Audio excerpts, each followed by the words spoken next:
Coming up on Tech News Today, we'll tell you how to deny or embrace the coming .xxx domains. Also, Netflix tends to bug everybody these days, and double the cell data capacity at little or no cost. All that and more coming up. Netcasts you love. From people you trust. This is TWiT. Bandwidth for Tech News Today is provided by Cachefly at CACHEFLY.com.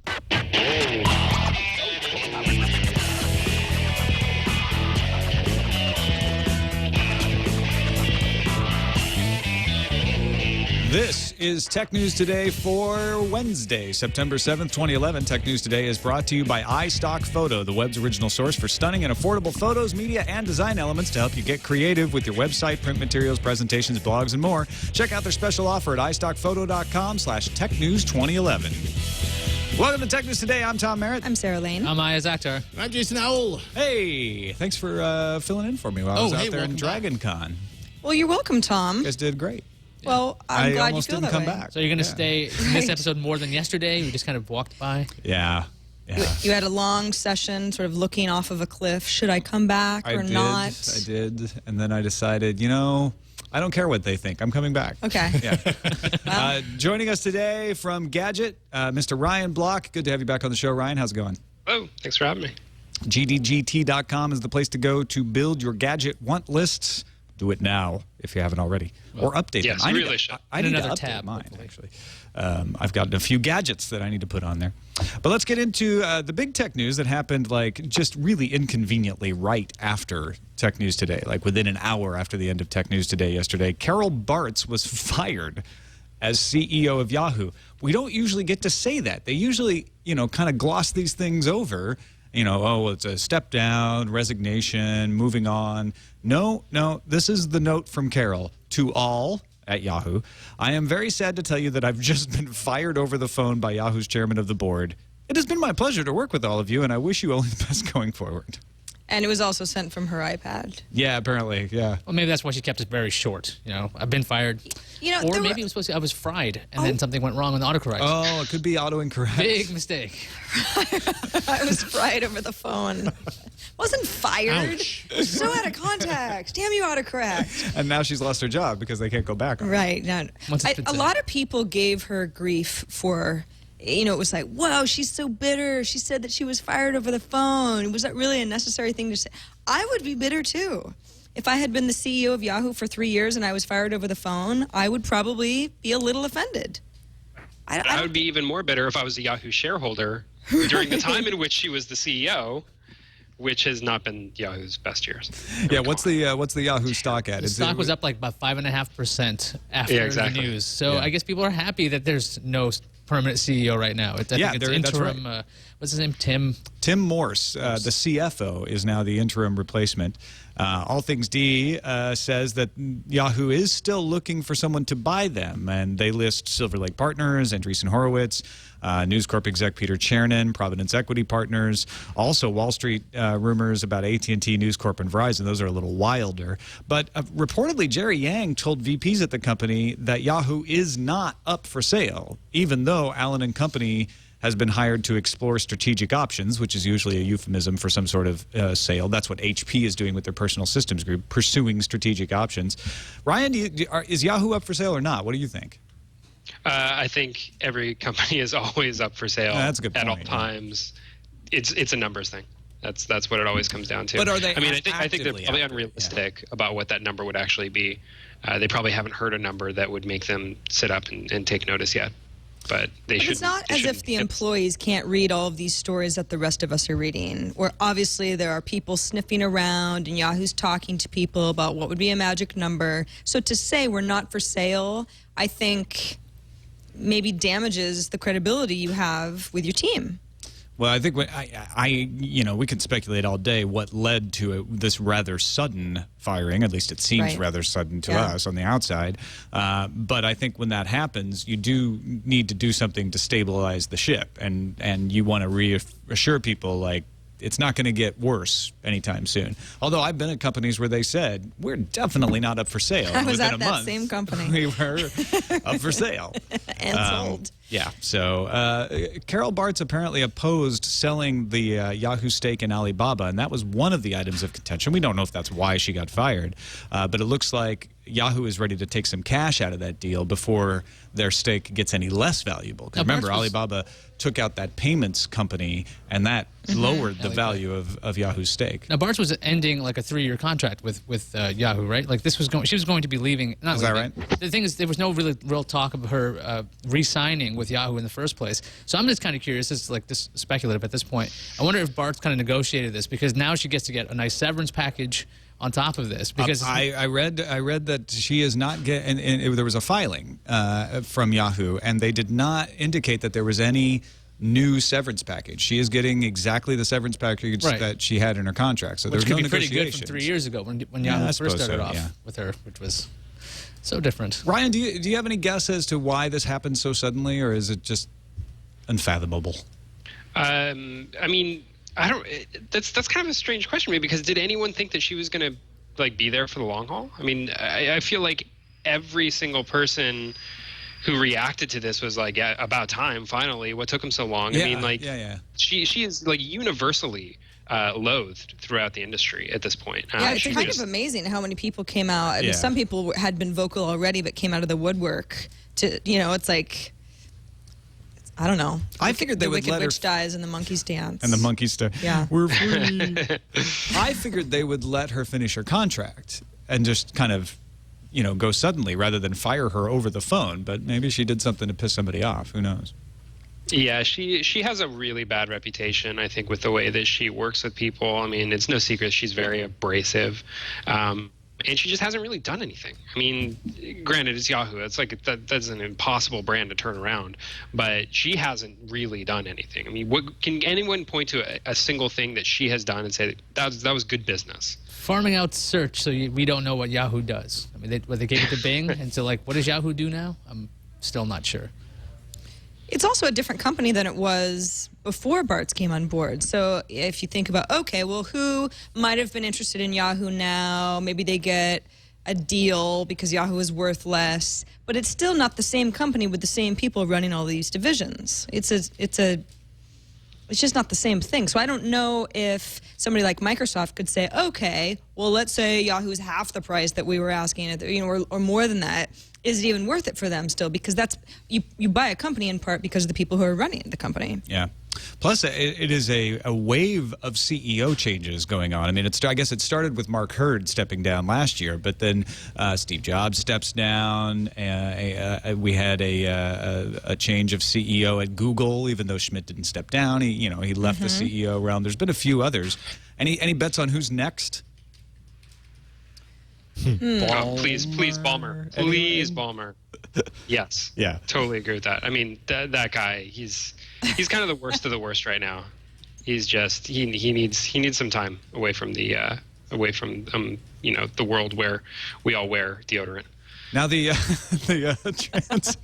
transcendental yourself, meditation Block. that's been going towards getting Carol Bartz out of her job will shift to Steve Ballmer.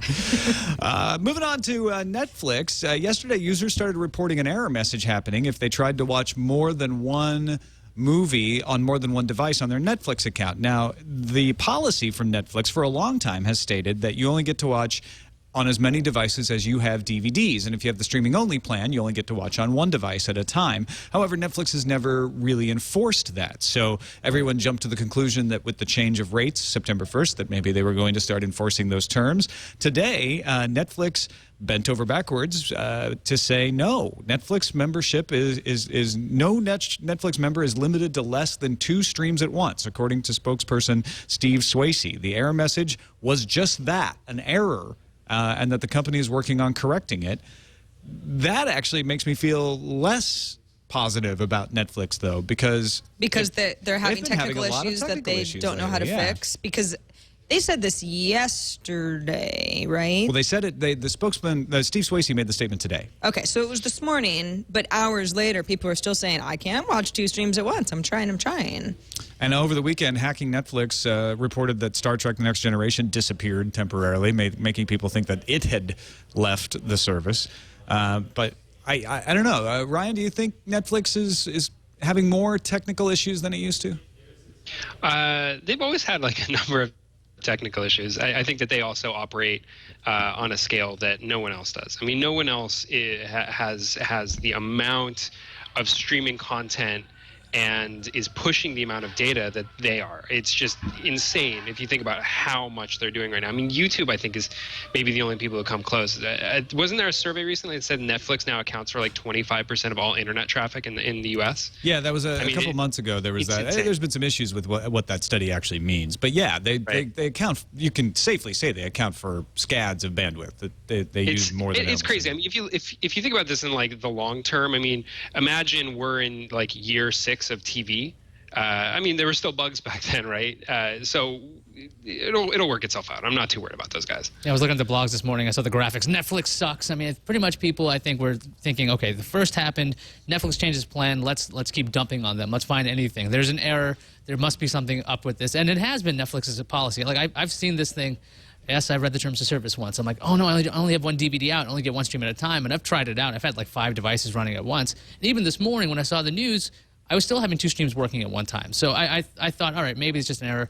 But right now, they need to do something big to like turn this around PR-wise, because they just look really bad right now. Yeah, and I think Ryan makes a good point. It's not like they've ever been absent of technical glitches because of the complexity and the size of the service. But right now, they are in a situation where they have spent a lot of their capital with their fans because of the rate change. And so everything that goes wrong is going to be magnified. That's right. And the Stars news, just like with last week, so it's just piling on.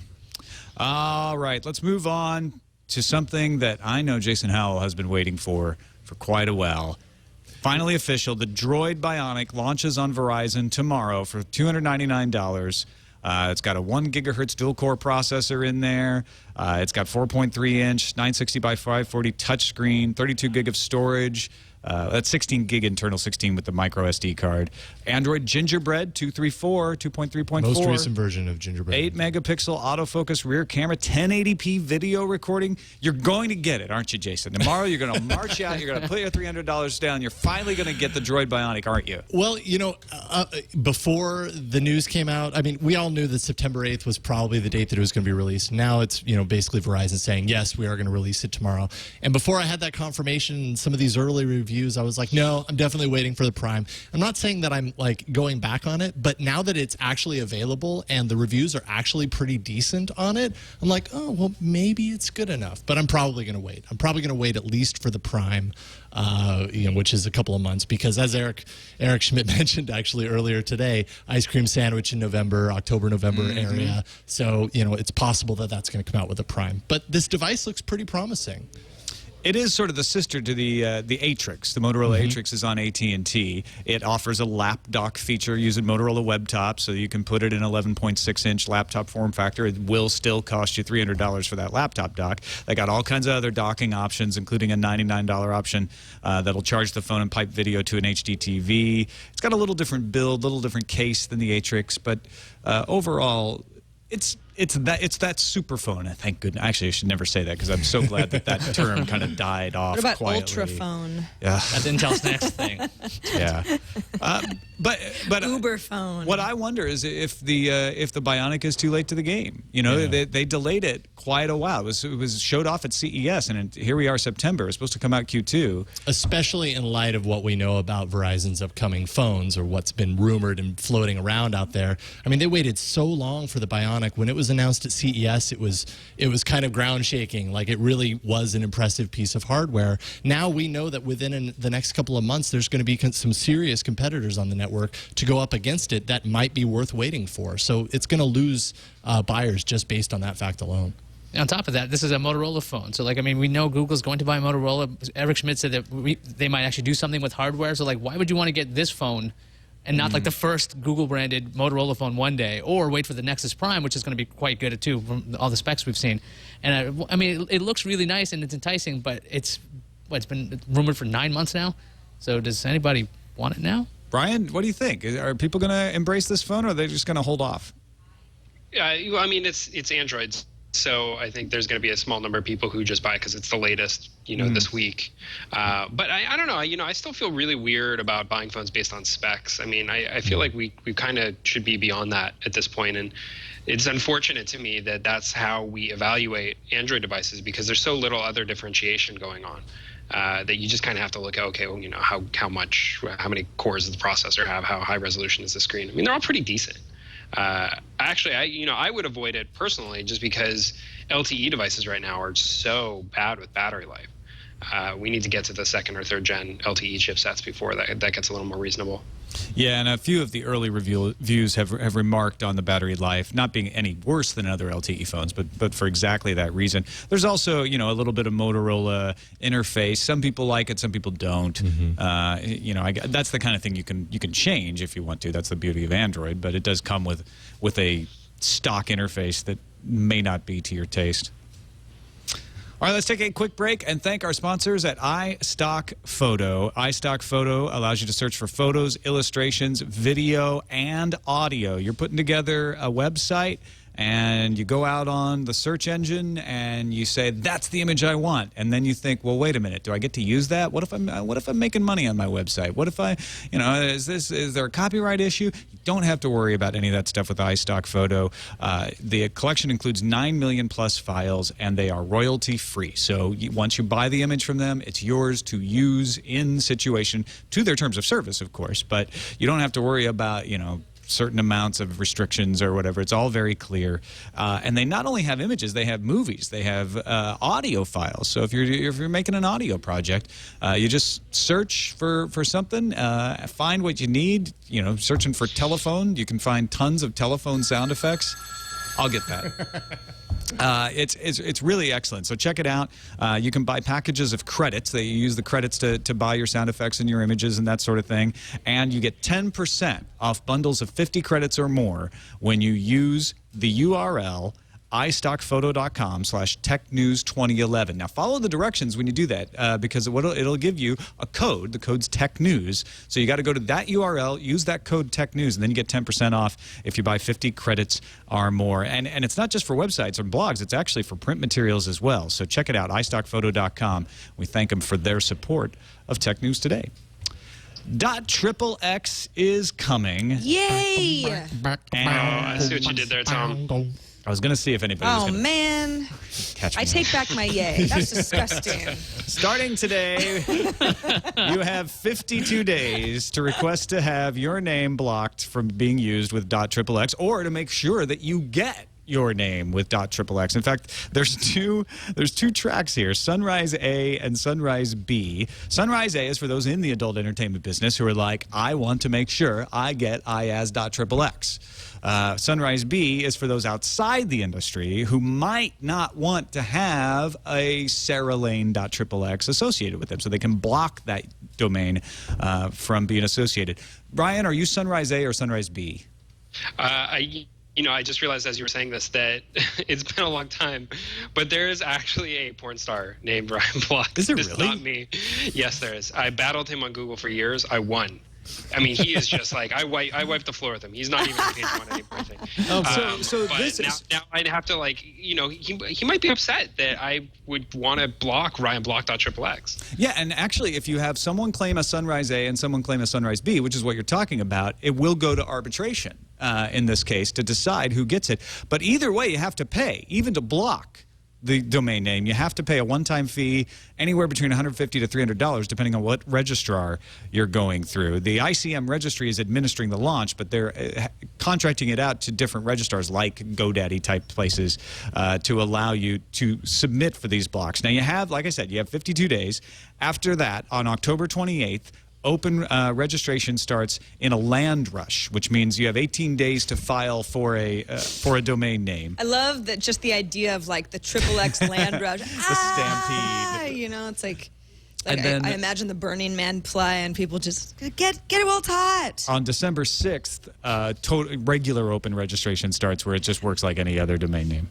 You can't get it just any registrar, though. I mean, I checked Dotster, where I have SarahLane.com, and Right. there was no sign of anything XXX related there. You don't do want that- to see it in you have to giant poke around blinking a little lights up front. Well, you figure that the registrars probably don't want that. If someone was just wandering over to see if they could get their name or their future kid's name or something, and they don't know anything about Make sure the you buy story. your You kid's don't name want to .xxx now. have too much emphasis on something where they go, "This is not the registrar I want. This is a porn registrar." This is not the registrar you're looking for. Yeah. Yeah. So anyway, and the actual domain name itself doesn't launch until next year. And that's when we'll start to hear all of these debates rise up again about whether this is a good thing or a bad thing. Some people say it's bad to have something like .xxx, which makes it too easy to find this stuff. Other people say it's ghettoizing Well, it also the makes domain. it easy to filter if you want to do that. If you're like a concerned parent, you're like, oh, well, I don't have to search for words. I'll just block all .xxx stuff. And maybe you can do that on your router. I mean, you can do that on your router, so it'd be much faster. Good thing kids don't have other avenues for this sort of yeah, thing. I mean, They'll never there's find a never way around. no other domain names where you could find Yeah. pornographic The internet names. is just, it's safe. That's all fluffy bunnies and packets. .xxx. Judge Ellen S. Howell with the D.C. District Court will hear the AT&T district DOJ case on September 21st at 2 p.m. in Washington, D.C. This is where the Department of Justice has sued to block the merger of AT&T and T-Mobile. The reports are saying that AT&T is willing to sell off 25% of T-Mobile's business after an acquisition and then promise not to raise existing T-Mobile prices for a particular term. Also in the news, Bloomberg reporting that AT&T would be able to pay less than the deal's original $39 billion value if regulators demanded that asset sales surpass 20% of the $39 billion figure. So if they were to sell off 25% of T-Mobile's business and that passed 20% of the $39 billion, they could save around $7.8 billion on the purchase price. It's really complicated stuff, but essentially I look at this and I think there is a way, if there is a way for AT&T to get this merger approved, it will happen. And I am still confident that AT&T is going to end up buying T-Mobile. That's what their lawyers say too, right? They keep saying that all the time. Well, yeah, of course they're going to say We want this deal to go through. We expect it to close in early 2012. And, I mean, like when Comcast bought NBC, there were a whole bunch of concessions. This wouldn't be that surprising. You take out a competitor at the same time, even though AT&T keeps saying, this is not taking out a competitor. This is helping the consumers. You'll love what happens afterwards. AT&T is going to keep trying and trying until they get, as Terps put it, the other T in this. Ryan, do you think AT&T will end up with T-Mobile? I hope so. I mean, I think it'd be really unfortunate if that didn't happen. I know that there's a lot of history with AT&T as a company. Obviously, it's, the former monopoly was broken up and, it's kind of coming back together in a manner of speaking. But this whole situation with this particular acquisition or merger is largely due to how messed up the FCC's regulations are on wireless spectrum.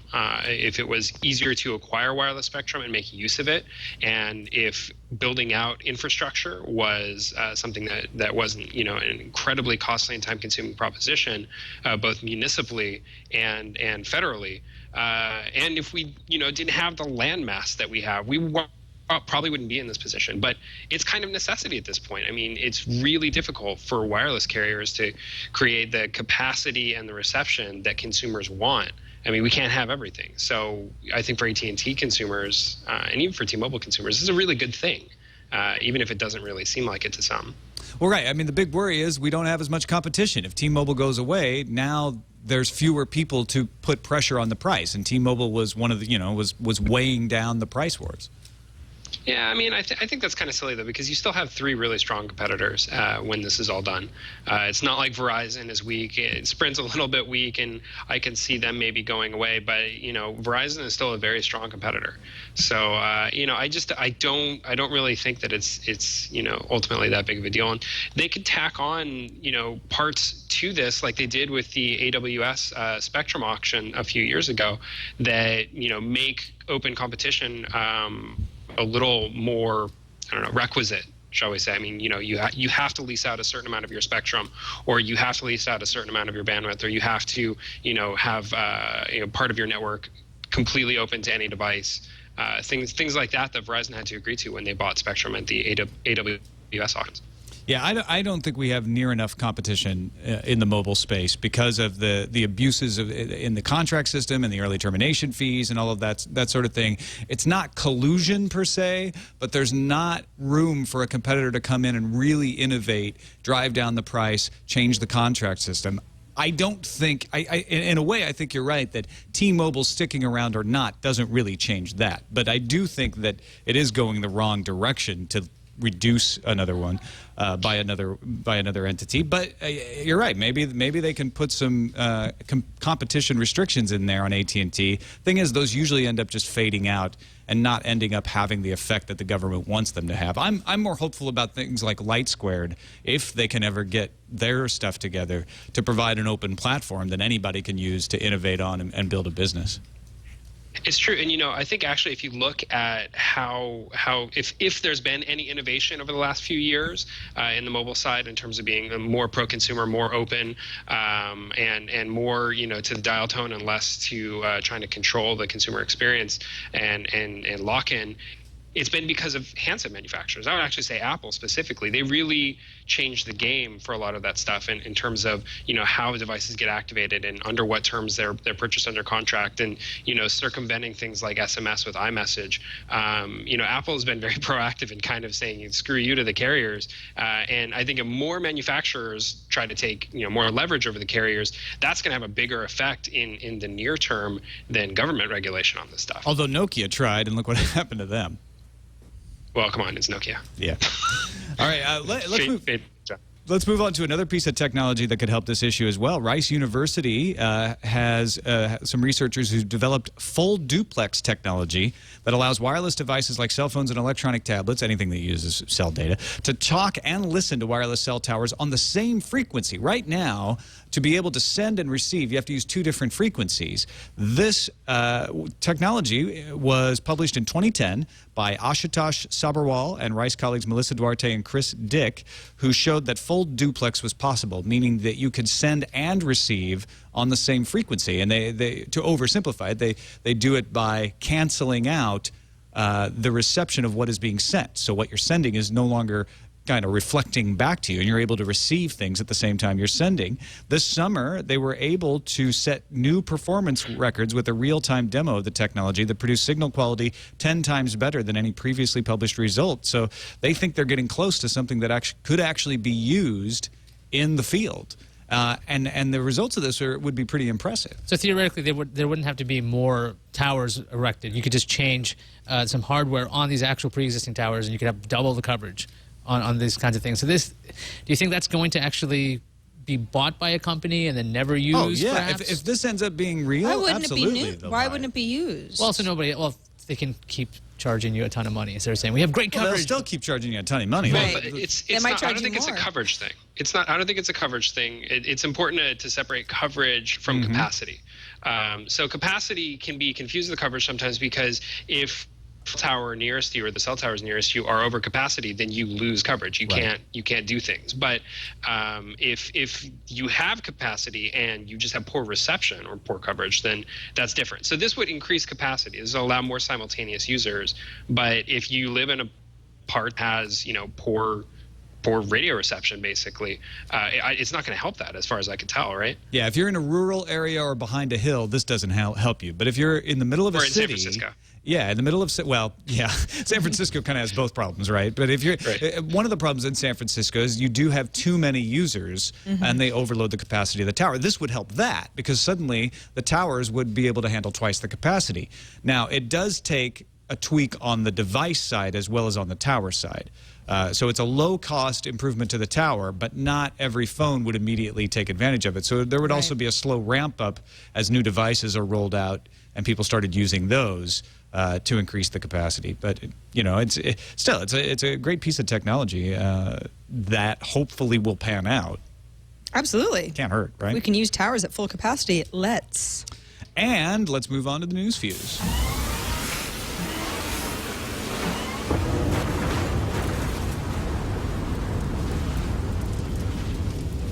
Satellite phone company Iridium does not like being introduced by exploding things, because there was that whole controversy of their satellites being crashed in the early part of the decade when they thought they were going bankrupt. But They are still around, and they've announced 2 new devices. Well played, Howell. Well One is the played. Iridium Extreme, a satellite phone that is the company's smallest handset offered by Iridium, so satellite phone enthusiasts are going to love that. The other is a weird one. It's a mobile hotspot of a sort called the Access Point. Doesn't work like your normal Wi-Fi hotspots that we're familiar with, though. The Access Point needs to be connected by USB to one of the satellite phones, like the Extreme or the 9555. Iridium phones and only BlackBerry and Android phones can access it. It actually needs an app to work with the hotspot. So it's a little complicated, but it would provide cellular connection over satellite in areas that have absolutely no connection. Global Sign, a certificate authority, has put a halt to issuing authentication certificates after seeing a post on Pastebin by Komodo Hacker. We talked about that story yesterday. The post mentioned that Komodo Hacker had gained access to a number of certificate authorities and mentioned Global Sign by name. This is the second European certificate authority to be hacked in as many months, joining DigiNotar. The iPhone 5 hysteria continues. PocketNow.com took a look at the EXIF data of a picture and concluded that the image must be from the next iPhone. The EXIF data says an iPhone 4 took the picture, but the image apparently was cropped from a nearly 8-megapixel snapshot. Well, EXIF data can be faked, but the mania continues until Apple just announces the phone. And if you look really closely in the mirror, I don't know. I That think you can sushi looks see kind of blah. a hand. I don't buy it. They would have used better sushi. Apple uses better sushi. Yeah. That's what they want you to They think. probably would have uni. Facebook made $1.6 billion in the first half of 2011, according to a Reuters source. Net income was about $500 million. Now, investors have previously valued the company at only about $80 billion. So Facebook, which does not report numbers since it's a privately held company, however, seems to be doing well in the looming threat that is Google+. Does not seem to have slowed its ad growth one little bit. TiVo is readying its Quad Tuner Premier Elite DVR for retail. The Premier has been announced before, but it was only available via television service provider. Now, the Elite will have a 2-terabyte hard drive to store all these recordings you can make on it on its 4 tuners, and access to things like YouTube, Amazon Video, and Netflix. It'll cost about $500 for the box, but there's no launch date announced yet. And there's a monthly service fee or a $500 lifetime service agreement. AMD is shipping what it's calling the world's first 16-core bulldozer processors for servers in October. The processors have 8 bulldozer modules. And Extreme Tech explained this pretty well. They call the modules more than 1 core, but not quite 2. So maybe it's not 16. 1.5 cores? Something like that. If you're wondering when you can get one of these on your desktop, the consumer-level version of the Intel i7 competitor, codenamed Zambezi, still doesn't have a release date either. Raid! Or a visit by Seoul officials. The Seoul offices of Google received a couple of friendly visits from South Korea's antitrust regulator yesterday and today. However, the U.S. press always insists on calling these raids because that's just more exciting. Google has been facing scrutiny in South Korea since several local internet portals filed a complaint with the Korean Fair Trade Commission saying Google is restraining competition. Google said it would work with the commission to address its questions, blah, blah, blah, blah.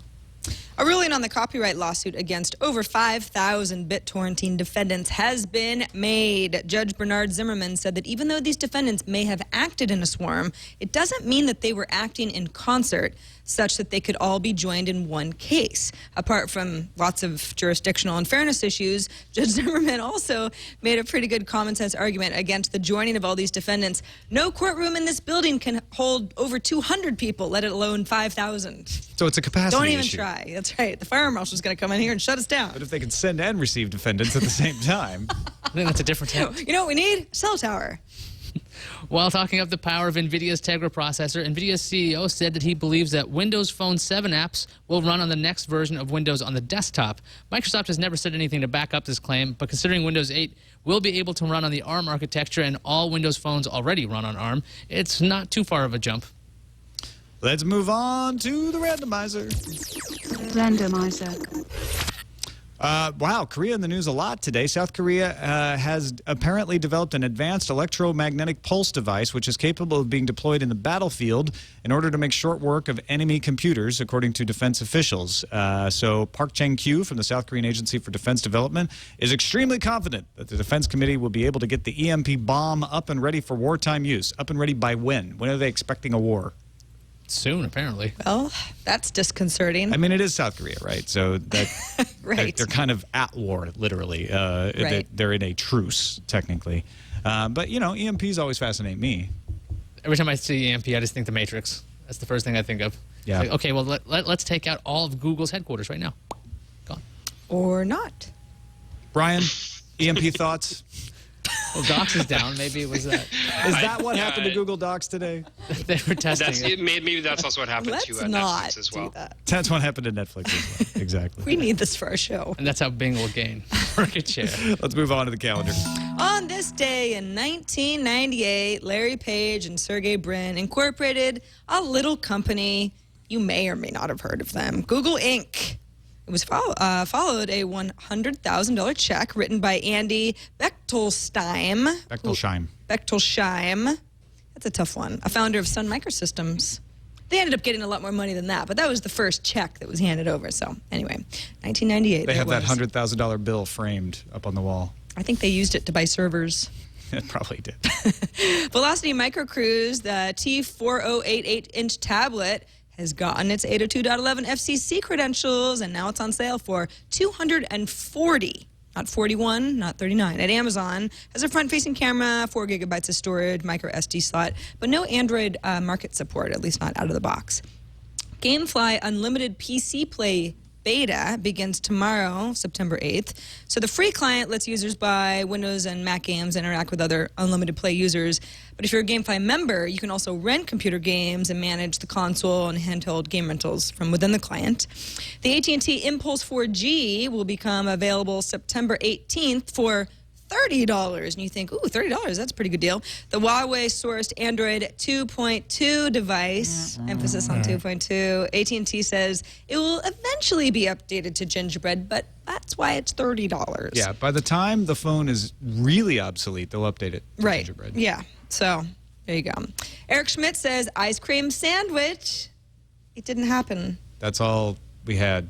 We exhausted them in that other show. Shoot. Sorry. I really want it to appear when we say that. Ice cream sandwich will be released in October or November. At least that's what he told Salesforce.com CEO Mark Benioff on stage at last week's Dreamforce conference in San Francisco. On to the voicemails. 260-TNT show is the phone number. That's our voicemail box.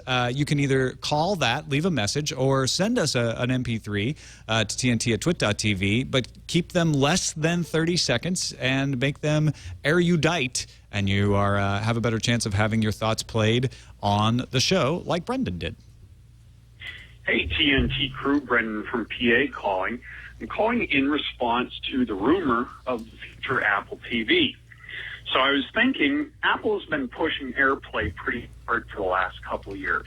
What if they're trying to push manufacturers into selling AirPlay into TVs? That way, Apple TV just becomes an application that can be launched from iOS and OS X devices. This is pretty much wishful thinking on my part, but I think it'd be pretty cool. Have a good one. You guys rock. What do y'all think? Is that a possible way? Because I have always been under the impression that Apple's not going to get into manufacturing televisions. I just don't see that happening somehow in my gut.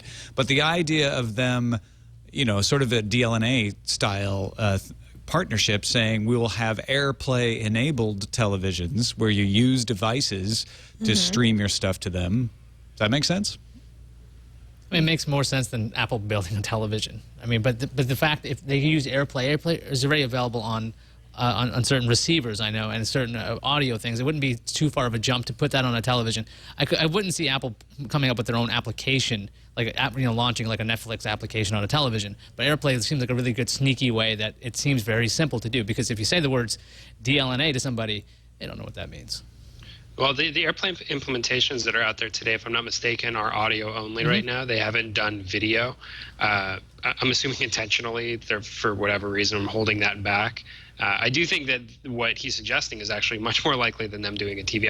I wrote actually a piece on Gadget a few months ago because every 6 months, apparently, people like to start more rumors that Apple's building a TV. I think it's totally not happening. I'd be really surprised if it did. I mean, it's Apple, so never say never, but I don't see it. I don't see it happening. I can see it being some sort of a widget, though. Instead of having to go through my Apple TV to stream. I stream a lot of stuff from the Spin iPad app because it's like a lot of videos of bands playing at, rock shows and stuff like that. If I didn't have to go through my Apple TV and I could just, if somebody doesn't have an Apple TV, but they have an enabled television, Right. then they could participate. You think they could end up on another platform, though? That doesn't seem very Apple-like. No, it doesn't. Yeah. All right. But good thoughts, Brendan. Thanks for calling. Leave the message. 260-TNT show is the number again. Let's move on to the emails. We got one from Mike in New Hampshire, who's bitter. Very bitter about the whole Netflix thing. He says yesterday was his last day on Netflix at the old price. He called and canceled because he wanted to make a point. He mentioned that it was the price increase and the losing of stars that was the problem. Then he claims the rep told him we didn't lose stars. In fact, we just renewed with them, which would not be the first time that a customer service rep did not know what was going on at their own company. He says, I wonder how many other people have been talked into staying with this false information. My main beef with the price increase is they are trying to get people off of DVDs before their catalog is truly up to speed. If every DVD was available to stream, they could charge $100 a month for a DVD, and I wouldn't bat an eye. Or he just missed out on a scoop of a lifetime. Right there. Maybe they did renew with stars and really very doubtful. Yeah. If it was an Apple review, maybe that's the situation. Stars is bad. Now you suddenly start, being hopeful and positive. Now, yes, Yeah. that's what I've done. All right, next email from Nathaniel. With reference to the Dragon Con episode, Love Film is a division of Amazon, so they know how the video rental and streaming business works well. Good point. Therefore, as content rights become available, I wouldn't be surprised if the new Kindle is used as a Trojan horse to undermine Netflix's position in the U.S. market. So would anybody want to put money on an Amazon TV with AirPlay-like capabilities? Wow, Nathaniel pulling all the threads Yeah. together here. So, Ryan, what do you think of the idea? Because Love Film has said they want to move into other markets. They're owned by Amazon. Apparently, we're going to get an Amazon tablet. What if there was an Amazon tablet with Love Film introduced in the U.S. to compete with Netflix? Oh, I mean, Amazon is already competing with Netflix. True, with at the a certain Prime. level. With the Prime with system, Prime. yeah. They're already doing that, and you've been able to buy Amazon movies through TiVo for years, so it wouldn't surprise me, I guess, is the long and short of it. I can totally see that happening. I'm not really sure how interesting that business is right now. I mean, it makes sense that they're in it because they can be in it. They have the scale and the resources to throw around to do it, but, I mean, it's just not that sexy. It's not there yet, right? I mean, that seems to be the thing. We're still sort of waiting for somebody to come up with the device that cracks the market. I sort of feel like you needed the iPod to come along before you could get things like Spotify and iTunes without DRM, and that's what made that happen. And we're kind of waiting for that to happen with streaming internet television. All right. Well, I guess nobody cares one way or another about that. Yeah, crickets around here, Tom. All right. Thanks to all the folks on our Reddit, technewstoday.reddit.com. Appreciate the folks who submit stories and vote them up and down. Eliminate, 200 ISO, GT Mako. Got some new names in here. Neelam, MacBytes, Captain Kipper, PC Guy 8088. Got some old names in there as well. Thanks to all the folks who participate in our subreddit and give us story ideas. We really appreciate it. And thank you, Ryan Block, for helping us out today. Really appreciate that. Let folks know about Gadget and what's going on over there. My pleasure. Yeah. I don't know. Go to it. Gadget.com. I'm sold. You'll have a good time. GDGT.com. And thanks, everybody, for watching or listening. Twit.tv/TNT is the place to find us online. You can email us, like I said, TNT@twit.tv, or give us a call, 260-TNT show. Thursdays mean Darren Kitchen joins us. We're also going to have Dan Patterson from ABC News Radio Online.com tomorrow. We'll see you then.